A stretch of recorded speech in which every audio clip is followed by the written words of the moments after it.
le monde médiatique est envahi par des sachants, des professeurs, des connaisseurs, au point où nous qui sommes au bistrot, nous sommes totalement perdus. Et donc je commence cette série pour apporter ce que les gens disent dans les bistrots. Qu'est-ce qu'ils disent dans les bistrots concernant ces élections présidentielles?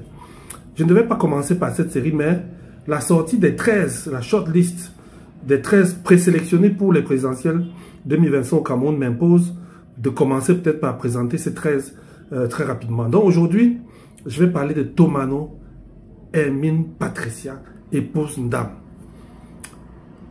Hermine Patricia, c'est une femme forte, c'est une femme de valeur. Elle est l'épouse de Adamou Ndamjoya, homme politique camerounais reconnu. Et l'une des histoires qui l'a propulsé, c'était, je crois, un BEPC qui a été fait à une certaine époque avec une rigueur qui n'était pas connue du Cameroun. Il a été candidat au présidentiel plusieurs fois. Et une fois même d'ailleurs, il était le candidat de la coordination de l'opposition. Il a dirigé son parti UDC, époux de Tomano qui se présente aujourd'hui au présidentiel. Pour nous, c'est un événement parce que c'est la première fois qu'une femme va se retrouver à ce niveau sans aucun problème. Elle est passée sans problème, c'est-à-dire son parti, il n'y a pas de personne qui conteste sa position. Elle est candidate au présidentiel et je dis il faut la suivre de près parce qu'elle peut faire la surprise, cette femme. Quand vous l'avez abordée, quand vous avez eu à dire bonjour à Madame Dam, quand vous avez été à une réunion avec elle, vous voyez qu'elle n'est pas celle que vous voyez dans les médias. J'ai été à une réunion à Fumban à laquelle elle participait et j'ai vu la présence d'esprit, l'anticipation, la capacité à voir là où nous allons. Moi, je suis à ce moment-là ingénieur informaticien et je dirige un projet dans lequel elle est partie prenante. Et les questions qu'elle pose nous obligent à réfléchir davantage et on voit qu'elle anticipe vraiment sur beaucoup de choses. Donc, c'est une femme forte qui a pris le parti qu'a laissé son mari, qui l'a amené, peut-être même, je ne sais pas, au nombre de députés, au nombre de conseillers municipaux, si elle n'est pas allée plus loin que ce que son mari a fait avant. Mais le parti est resté stable, solide et fort, malgré le décès du mari qui était chef de ce parti-là. Donc c'est une femme vraiment forte, c'est une femme intelligente, je crois qu'elle est docteur, je ne sais pas si c'est en droit ou quoi. C'est une femme qui a une capacité à mobiliser les troupes.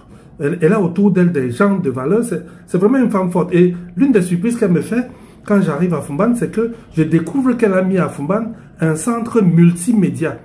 La commune a mis en place un centre multimédia et je vois sa capacité à mobiliser, à faire un certain nombre de choses. Donc c'est une femme qui a beaucoup de choses à donner. Elle peut apporter au Cameroun beaucoup de choses. Je ne vais pas entrer dans les détails parce qu'on va attendre la liste définitive pour entrer dans les détails. Mais je vais dire, nous qui sommes au bistrot, parce que ce que je dis là, c'est ce qu'on se dit dans les bistrots. Ce n'est pas un langage de connaisseurs, ce n'est pas un langage de politologue ou de juriste, ou toutes ces personnes qui ont confisqué l'espace médiatique. C'est une parole de quelqu'un qui discute autour d'une bière, d'un café, avec des gens, et puis les choses qu'on se dit, c'est ça que je ramène ici. Donc maman Tomano, épouse de notre papa, Feu Adamou Ndamjoya, elle a des points faibles. L'un des points faibles de Madame Tomano, qui peut être un obstacle pour sa campagne, c'est sa manière de communiquer. Elle a une communication qui est extrêmement, à mon avis, à l'avis du bistrot. Nous ne sommes pas des connaisseurs de la communication, mais on a l'impression qu'elle ne s'en sort pas quand elle passe dans les médias. Je l'ai vu une fois dans une émission, je crois que c'était à Canal 2. Je n'ai pas vu cette femme forte là. Je n'ai pas ressenti. J'ai l'impression que au niveau de la communication publique dans les médias, elle n'est pas très à l'aise. Et si je viens dans mon domaine qui est celui des technologies nouvelles, elle n'est pas très connue dans les médias sociaux. Elle n'a pas une cyber-équipe qui travaille dans ce domaine. Donc, moi, le conseil que nous pouvons lui donner, c'est que Maman Tomano, pendant ces élections-ci, tu as besoin de travailler ton équipe. Tu as besoin de travailler ton équipe de communication. Tu as besoin d'un balèze pour relancer ton image. On ne sait pas ce que tu fais. On ne peut pas imaginer que le parti qu'on croyait avoir un confinement territorial étendue dans tout le Cameroun.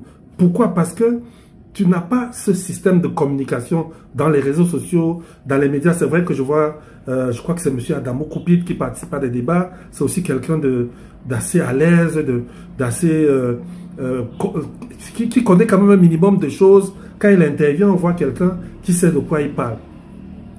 Mais je pense qu'il faut mettre en place une équipe cybernétique qui va travailler sur ton image numérique, une équipe de communication qui va poser les débats. Parce que regarde comment le président Kamto, qui est un exemple au niveau de la communication, a pu poser des débats et focaliser l'attention sur des débats. Je pense que tu as des choses que tu peux donner et tu as besoin donc de poser le débat, de poser, que ton équipe de communication pose des sujets qui vont focaliser le débat public.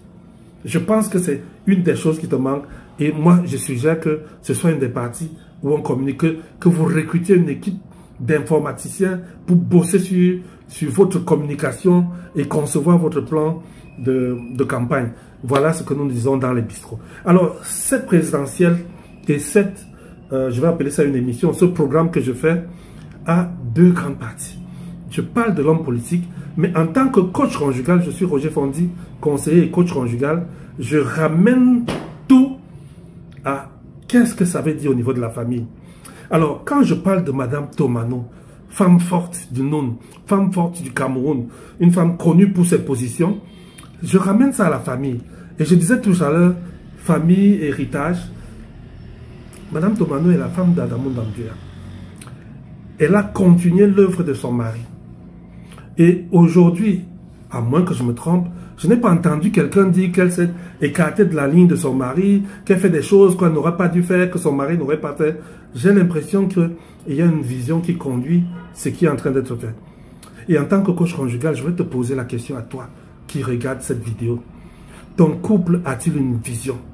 Y a-t-il quelque chose sur lequel ton conjoint qui va rester va s'appuyer pour poursuivre l'œuvre? Est-ce qu'aujourd'hui où tu es en train de bâtir ton couple, si l'un des conjoints n'est pas là, est-ce que votre projet de vie va persévérer? Est-ce qu'il va persister? L'image de Madame Tomano me ramène là-dessus pour te dire que je l'ai enseigné pendant plusieurs séminaires et parfois les gens ne comprenaient pas. Aujourd'hui, on a un exemple de quelqu'un qui a commencé un projet. Adamo Ndambuya, c'était, comment on va dire, les dinosaures de la politique au Cameroun. Et sa femme reprend le flanc et perpétue ce qui a été fait. Parce qu'il y avait un plan. Je ne dis pas qu'ils étaient le meilleur couple, mais je dis, toi, ton couple là, si tu n'es pas là aujourd'hui, qu'est-ce que ton conjoint va faire? Qu'est-ce que ta femme va faire si tu n'es pas là aujourd'hui? C'est la leçon que je veux que tu tires de la candidature de cette femme au présidentiel. Son mari n'a jamais manqué au présidentiel. Elle ne veut pas manquer au rendez-vous auquel son mari était tout le temps présent. Toi, quelle est ta part? Dans ton couple là, quelle est la chose pour laquelle ta femme ou ton mari peut dire, voici ce que nous avons toujours fait, je vais le faire pour poursuivre l'œuvre de notre couple? C'est la remarque que je voulais faire comme conseil conjugal à cette première édition de Comprendre pour mieux choisir présidentielle 2025. Donc rédige la vision de ton couple. Si tu as besoin de soutien pour cela, n'hésite pas à m'écrire inbox. J'ai des ressources pour t'aider à écrire une vision de couple. J'ai même des livres qui peuvent te servir pour ce travail. La deuxième chose qui concerne les couples, dans ce que je viens de dire là, c'est l'héritage. Ce n'est pas seulement la vision, c'est bon, mais quel est l'héritage qui est resté? Est-ce que tu as mis en place un mécanisme qui fait que ton conjoint, dans cette vision que vous avez mis ensemble, puisse poursuivre ce que vous avez commencé sans être perturbé par qui que ce soit? Nous avons vu beaucoup d'hommes à leur décès, comment leur famille a été déchiquetée par la grande famille, comment leur famille a été mise en lambeaux par la grande famille. Qu'est-ce que tu mets aujourd'hui en œuvre dans ta vie conjugale pour que si tu n'es pas là, que ton conjoint puisse s'en sortir sans toi? Si tu es d'accord avec nous, poste ton commentaire. Nous pouvons nous tromper. Je peux, et je confesse que je peux me tromper sur Madame Tomano. Je peux avoir dit des choses qui sont inexactes. C'est ça le bistrot. Parce que nous, quand on boit là, on boit nos petites choses, on parle. Chacun dit ce qu'il peut dire. C'est ça le résumé que j'amène ici. Les connaisseurs, les sachants, venez en commentaire nous redresser. Nous dire, ce n'est pas de ça qu'il s'agit. parce que l'objectif est double de ce programme. 1. Donner la connaissance aux gens pour bien choisir. Et 2. Profiter pour conseiller les couples. Que Dieu vous bénisse.